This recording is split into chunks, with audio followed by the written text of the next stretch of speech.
मिलती जिसके टॉपिक पर मैंने ये सोचा कि आपको बता दूं कि इससे मिलता जुलता जो टॉपिक है जो अभी हाल में ही हुआ है वो है अयोध्या के बारे में।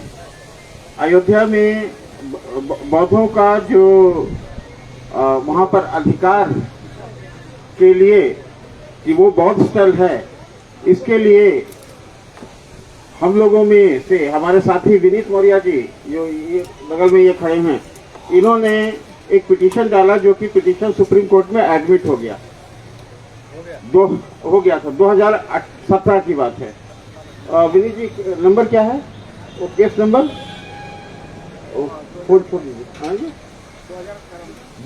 2018 में केस नंबर, खैर अभी बता देंगे केस नंबर आपको। तो उसके बारे में ये क्या हुआ, हम लोगों ने ठीक है पिटीशन एडमिट हो गया, चलता रहा। हमारे वकील श्री के गौतम, कौशल कुमार गौतम जी थे और केस चलता रहा। हम लोगों को लगा ठीक है जब आएगा तो हमें न्याय मिलेगा, बौद्धों का न्याय डालने के लिए कोई आगे आया तो सामने हमें भी न्याय मिलेगा।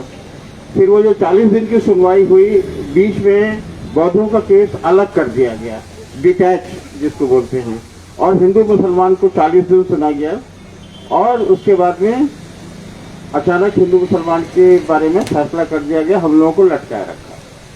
फिर हम लोगों ने एक और उनको एप्लीकेशन दिया कि हमें तो सुना नहीं गया और आगे जो है वो फैसला कर दिया आप लोगों ने। तो उसके बाद हमें डेट दिया गया। उस डेट में मैं विनीत जी हम दोनों शामिल थे। उस 40 दिन की भी सुनवाई के दौरान आखिरी के 3 दिन हम सुप्रीम कोर्ट में स्वयं उपस्थित थे, सुन रहे थे। बाय द वे मैं ये बता दूं, अंग्रेजी से मेरे लिए कोई फॉरेन लैंग्वेज नहीं है। इंग्लैंड में रहते हैं, अमेरिका में भी मैंने काम किया है, तो अंग्रेजी समझता हूँ।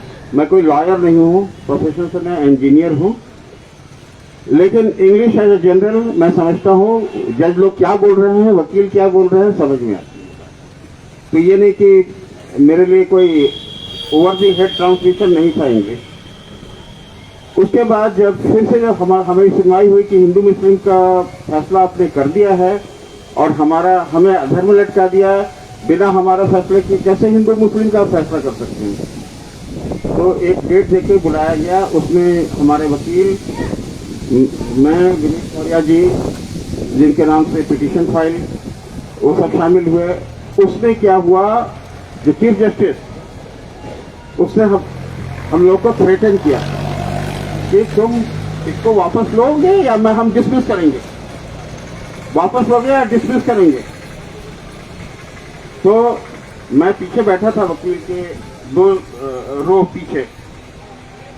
मैंने कहा कि मेरे को वकील साहब देखेंगे हमारे साथ, मैं बोलूँगा डिसमिस हो, लेकिन वकील ने देखा नहीं, उसने कहा हम विड्रॉ कर लेंगे। तो इतने सालों की जो तपस्या रही, लाखों लोगों ने सपोर्ट किया, लाखों रुपए खर्चा हुआ, इतनी मेहनत हुई, इतनी आशा बंधी, और उसके बाद में वकील ने बिना पूछे हुए हम लोगों से मुकदमा वापस ले लिया। बहुत दुख हुआ, ये तो धोखेबाजी हुई। उसके बाद कुछ दिनों के बाद हम करीब 12-13 लोग समाज के, बुद्धिस्ट समाज के लोग वकील के ऑफिस में गए और पूछा कि बगैर हम लोगों से पूछे, जबकि हम वहाँ उपस्थित थे, बगैर पूछे हुए कैसे मुकदमा वापस ले लिया। तो बोले नहीं, वकील का ये अधिकार है कि हम वापस ले सकते हैं, हम डिसीजन कर सकते हैं। हमने कहा नहीं, आप डिसीजन नहीं कर सकते।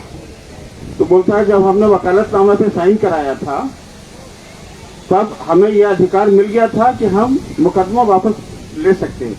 हमने कहा ये बात गलत है।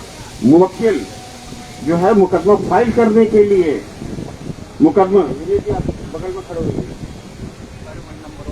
मुकदमा फाइल करने के लिए समय और पैसा खर्च करता है। वकील को यह अधिकार नहीं है।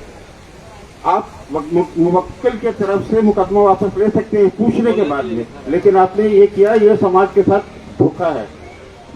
हम फिर से बताते हैं, ना विनीत मौर्य जी वकील हैं, ना मैं वकील हूँ, परंतु जो कॉमन सेंस मैं कह सकता हूँ, यहाँ कई लोग वकालत के डिग्री होल्डर होंगे, वो लोग बता सकते हैं कि ये हमारी समझ सही है या गलत है।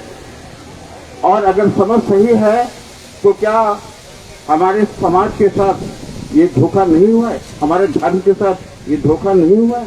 हुआ है कि नहीं हुआ है? अगर कोई है तो कुछ बोले। धोखा हुआ है जी। और कोई बोलना चाहता है? धोखा हुआ है? धोखा हुआ है। अच्छी बात, थैंक यू। आप दो शब्द बोलिए, विनीत मौर्य जी के मुंह से आनी चाहिए। जो बात मैंने कही है, क्योंकि ये ऑन रिकॉर्ड मुवक्किल हैं, इनके मुंह से ये बात आना बहुत जरूरी है। बोलिए विनीत जी।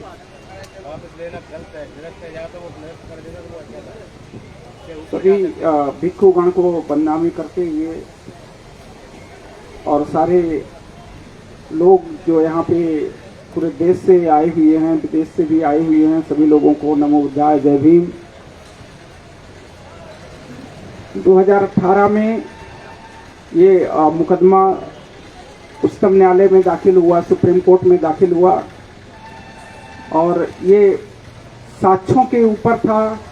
जो पुरातात्विक अवशेष 4 बार अयोध्या की खुदाई हुई और खुदाई में जो अवशेष मिले उसमें सारे अवशेष तथागत सम्यक संबुद्ध के मिले और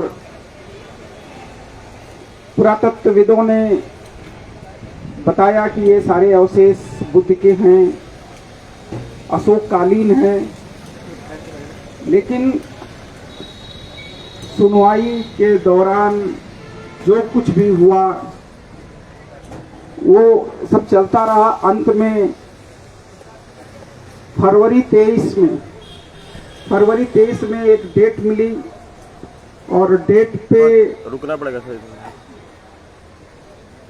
चंद्रचूड़ सीजीआई थे उस समय, उनकी बेंच थी और उस बेंच में उन्होंने कहा इसको खारिज करते हैं या वापस लेते हो। इसी मुद्दे पे मेरे जो अधिवक्ता सुप्रीम कोर्ट के थे उन्होंने उसे विड्रा कर लिया। कहाँ से क्या हुआ ये जानकारी नहीं मिल पाई कि किस दबाव में या कैसे जज के दबाव में ये विड्रा हुआ, ये जानकारी मुझे नहीं हो पाई अभी तक। और जो भी ये महाबोधि महाविहार के लिए चल रहा है, इसमें दमदारी से, जिम्मेदारी से ये कार्य को आगे बढ़ाएं और महाबोधि को स्वतंत्र कराएं। सभी को नमो बुद्धाय, पंथ जी को प्रणाम, जय भीम।